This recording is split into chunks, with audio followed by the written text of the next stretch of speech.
નમસ્કાર, આપનું હાર્દિક સ્વાગત છે એજ્યુકેશન ગુજરાત ચેનલમાં. આજે આપણે ધોરણ 5માના આસપાસ વિષયનો 18મો પાઠ હવે અમે ક્યાં જઈએ આ પાઠના સ્વાધ્યાય પદ્ધતિનું સંપૂર્ણ સોલ્યુશન વિડીયો માધ્યમ શીખવાનું છે. ચેનલ પર નવા હોય ચેનલ સબસ્ક્રાઈબ કરો, વિડીયો ગમે લાઈક શકે. પહેલો પ્રશ્ન છે, આપેલ પ્રશ્નનો ઉત્તર માટે સાચો વિકલ્પ પસંદ કરીને લખો. પહેલું, અનુજભાઈએ મુંબઈમાં કયું કામ કરવાનું શરૂ કર્યું હતું? માછલાની ઝાડ સાંધવાનું. બીજો પ્રશ્ન, વડીલો બાળકોને નીચેનામાંથી કયું કામ કરતા શીખવતા હતા? તો એ છે વાંસળી વગાડવાનું. ત્રીજો પ્રશ્ન, ખેડી ગામના લોકો પૈસાથી નીચેનામાંથી કઈ વસ્તુ ખરીદતા ન હતા? તો એ છે ફળો. ચોથો પ્રશ્ન, ખેડી ગામના લોકોને શા માટે તેમનું ગામ છોડવું પડ્યું હતું? તો એ છે બંધ નિર્માણને કારણે. પાંચમો પ્રશ્ન, ખેડી ગામના પોલીસ સાથે કોણ આવ્યું હતું? તો આવ્યું હતું સરકારી કર્મચારીઓ. છઠ્ઠો પ્રશ્ન, અનુજે સિંદુરી ગામ છોડીને ક્યાં જવાનો વિચાર કર્યો? તો કર્યો મુંબઈ. સાતમો પ્રશ્ન, અનુજના ખેડી ગામની જગ્યાએ શું હતું? તે હતું બંધ અને મોટું તળાવ. ડી ઓપ્શન આવશે. આઠમો પ્રશ્ન, અનુજે શા માટે પૈસા બચાવવાનું શરૂ કર્યું હતું? તો કે ઝૂંપડામાં સમારકામ માટે. બીજો પ્રશ્ન, ખાલી જગ્યા પૂરો. પેલું, અનુજભાઈ ખાલી જગ્યા ગામથી મુંબઈ આવ્યો હતો, સિંદુરી ગામથી. બીજું, અનુજનો જન્મ ખાલી જગ્યા ગામમાંથી હતો, ખેડી ગામમાં. ત્રીજી ખાલી જગ્યા, અનુજના પરિવારને રહેવા માટે નવી જગ્યા ખાલી જગ્યા ગામમાં મળી હતી, સિંદુરી ગામમાં. ત્રીજો પ્રશ્ન, નીચે આપેલા વિધાનો ખરા છે ખોટા તે જણાવો. પેલું, ગામથી આવેલા લોકોને શહેરમાં સરળતાથી કામ ધંધો મળી રહે છે, વિધાન ખોટું છે. બીજું, અનુજભાઈને તેમના કામથી મળતા પૈસા જીવન જીવવા પૂરતા હતા, વિધાન ખોટું છે. ત્રીજું વિધાન, ખેડી ગામના લોકો સંપીને રહેતા હતા, વિધાન સાચું છે. ચોથું, સરકારી કર્મચારીઓ ગામના આગેવાનો અને વડીલોની સભા બોલાવી, વિધાન સાચું છે. પાંચમું, સિંદુરી ગામ ખેડી જેવું જ હતું, વિધાન ખોટું છે. છઠ્ઠું, અનુજ સિંદુરી ગામમાં ખુશ નહોતો, વિધાન સાચું છે. સાતમું, અનુજે વિચાર્યું હતું કે તે પ્રમાણે જ મુંબઈ હતું, વિધાન ખોટું છે.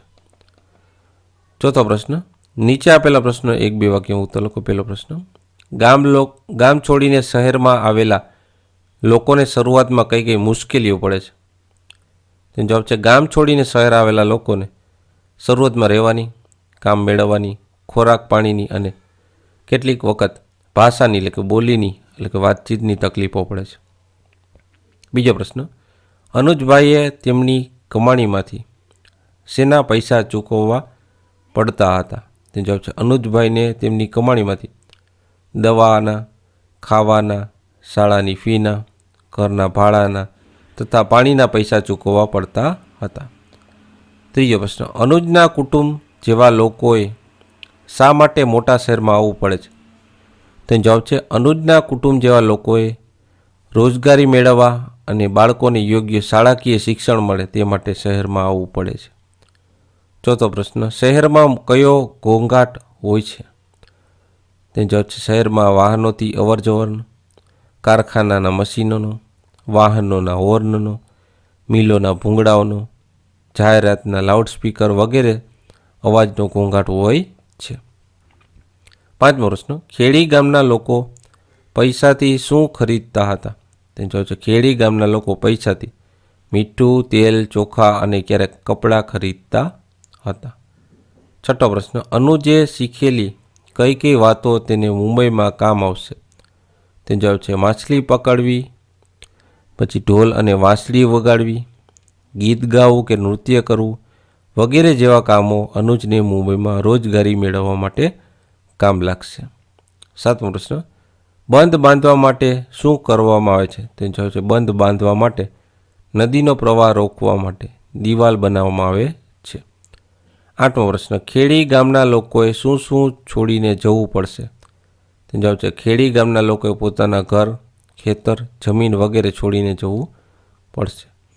નવમો પ્રશ્ન, સરકારી કર્મચારીઓએ કઈ કઈ જગ્યાનું માપ લીધું? તેનો જવાબ છે, સરકારી કર્મચારીઓએ નદી, ખેતરો, જંગલો અને ઘરોની લંબાઈ અને પહોળાઈનું માપ લીધું.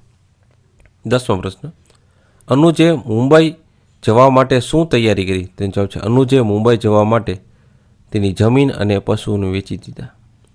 11મો પ્રશ્ન, અનુજના જીવનનું એકમાત્ર સ્વપ્ન શું હતું? તેનો જવાબ છે, અનુજના જીવનનું એકમાત્ર સપનું હતું કે તેના બાળકો શાળાએ મોકલવા, તેમને સારું ભવિષ્ય અને સારું જીવન આપવું.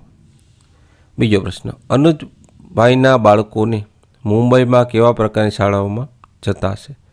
તે જવાબ છે અનુજભાઈના બાળકો મુંબઈમાં નગર નિગમ દ્વારા ચલાવવામાં આવતી સરકારી શાળામાં જતા હશે. તો આ હતા આપણા પાઠના સ્વાધ્યાય પોથીનું સંપૂર્ણ સોલ્યુશન. જોતા રહો એજ્યુકેશન ગુજરાતી ચેનલ. શીખતા રહો. Thank you. આભાર.